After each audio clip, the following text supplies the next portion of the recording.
Gillette, the best a man can get. Hi, everyone, and welcome to the show called First Things First. I'm Jenna Wolf. That's the Hall of Famer, Chris Carter. Button up, my friend. This is Nick Wright. We good? We're great. We are into the conference finals, which is great. There's much more to talk about with what happened last night. Zion is not, in fact, coming to New York. We'll let you know where he probably will go. The Lakers dysfunction continues, because why have a day when we have no Lakers dysfunction? We got to start with the Western Conference Finals, so that we will do. Game one between the Warriors and the Blazers. Warriors without Kevin Durant look like vintage Warriors. Steph Curry with 36 points, including 9 3-pointers in this one.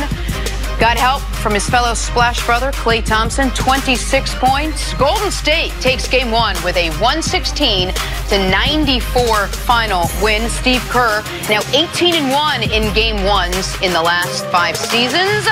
Here's Steph Curry after the big win.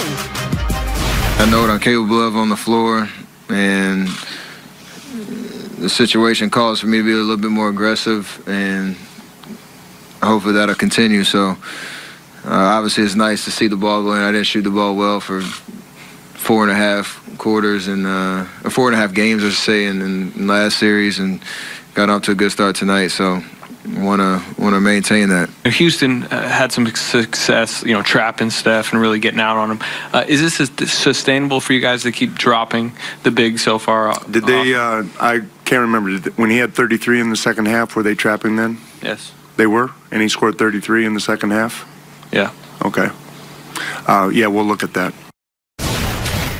Okay, so what adjustments, CC, do you think Terry Stotts or Nick, whoever wants to start here, what adjustments do the Blazers now have to make heading into game two? Well, that reporter is absolutely right. I think that's Anthony Slater. I could be wrong. Yeah, it's a legitimate question. It's a legitimate question, and it was a question that, if you're watching the game last night, through a quarter, I thought the Blazers keep blowing their assignments.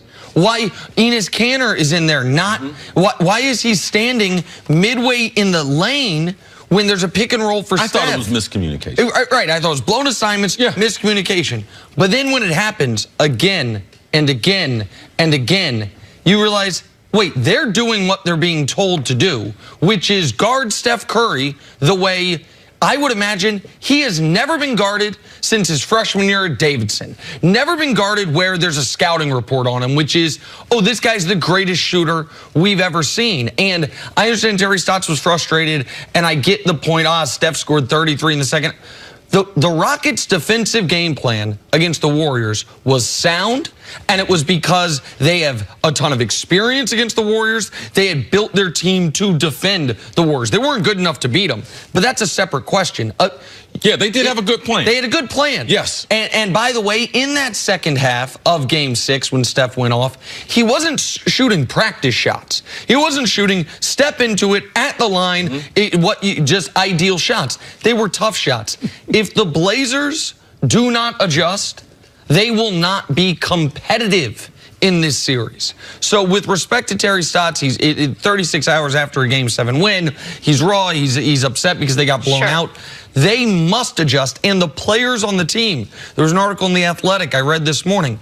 The players on the team all said, we need to watch the film and see how to change, because they didn't make the Warriors work for it. Steph was great, but it was a lot because the Blazers almost seemingly wanted him to be great because of a mind-boggling defensive game plan. And from the defensive standpoint, you're watching the game, you think that they don't have communication, they're blowing their assignments, or maybe this is a team from the Eastern Conference that's not familiar. They didn't play Golden State 4 times during the season. Damian Lillard and CJ haven't played them for the last 5 years a number of times. But that wasn't the case. So they're going to have to make some serious adjustments. From a defensive standpoint, they have to be able to adjust what they were doing. And Nick, the thing that let me know that it was a game plan, when I saw Kanter initially doing, I thought that they were trying to protect him because he's a defensive liability. Then I see the young kid, Zach Collins, who's a great athlete, who comes in from Gonzaga, and they have him at the free throw line or in the paint. So I know it was an overall philosophy.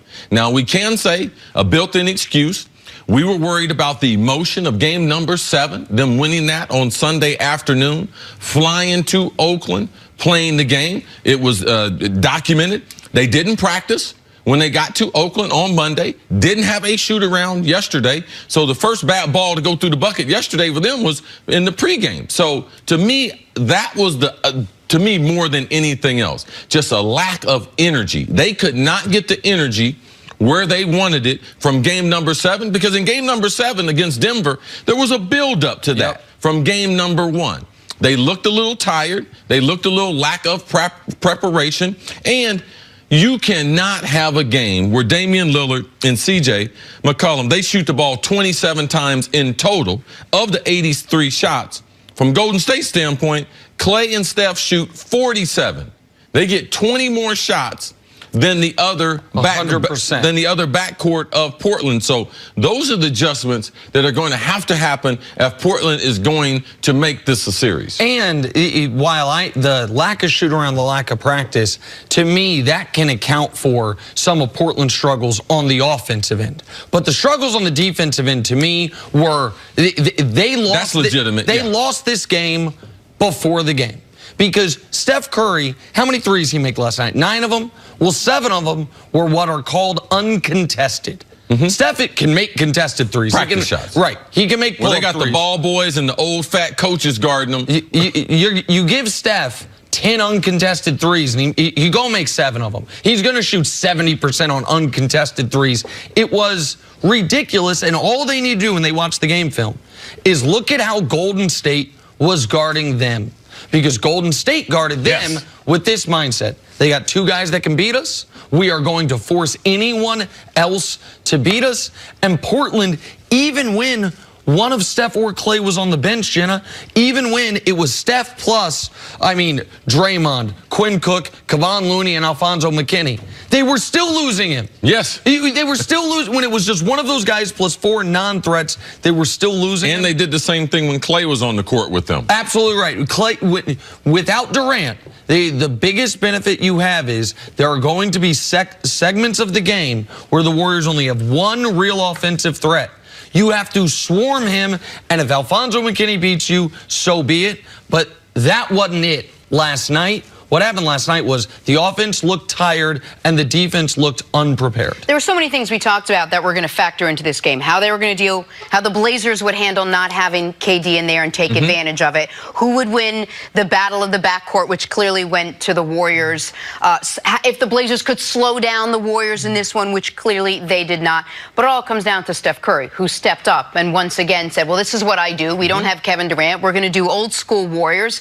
And he did just that. How impressive was Steph Curry? He was impressive. And Jenna, you're right. And that's why yesterday I thought with our friend Chris Broussard is going to be joining us today. That's why Steph should be in the conversation for best player. It's not his fault KD joined him. Now, him and KD being 2 of the top 3 players in the world, yeah, did they forfeit some stuff, potentially the MVP? But when you talk about the conversation as far as best basketball player in the world, and now with KD being out, you're getting ready to see what we saw with Steph when he was the 2-time MVP. So very impressive what he did. It was aided by the lack of a great game plan. And you cannot play Steph Curry and not make it a street fight. You cannot think you're going to chase him around the court and be able to think you're going to outdo Golden State their way. No, the reason why the Clippers series was a series, because from the beginning, they made it a street fight. They had Kevin Durant upset. They got into his mind. They knocked Steph down. They were physical with Klay. In the Houston series, the reason why he was off 4.5 games, Steph admitting that his shooting was because they roughed him up. So, yes, Steph was nice. If you let him play this finesse type basketball, it's only going to get worse. Like, he will continue to do this. So you got to make this a street fight. You got to be able to rough it up. But yes, Steph Curry, he put his mark on this game and on his statement as far as this offseason without Kevin Durant, why he should be included in that conversation, the best in the world. And this is why I have so much respect for Stephen Curry, because he, more than Durant, more than Klay, more than anyone on the team, he sacrificed when he welcomed Kevin Durant onto his team. Because the world, in large degree, has forgotten how good he actually is, how dominant he can be, the gravity he alone can have on a defense. And this team was built, the team prior to Kevin Durant was built around his particular strengths. Bob Myers and company did a great job around looking at their transcendent player and figuring out why Andre Iguodala would be a great role player for them, why Draymond Green is more valuable to them than other people, and their ability to lose a guy who was playing at a higher level in these playoffs than arguably anybody, lose him, and instantly transition back to, okay, this is who we originally were. This is who we're probably going to have to be next year, and be dominant. They haven't lost a game. They haven't lost a meaningful quarter since Kevin Durant went down. That's remarkable, and that's a testament to Stephen Curry. All right, the Golden State Warriors take Game 1 in the Western Conference Finals. CC mentioned Chris Bouchard will be out here a little bit later on. We'll talk much more about this. Coming up, though, Zion is likely headed to New Orleans. So where does that leave Anthony Davis? That's next on FS1. You can always check us out on the Fox Sports channel.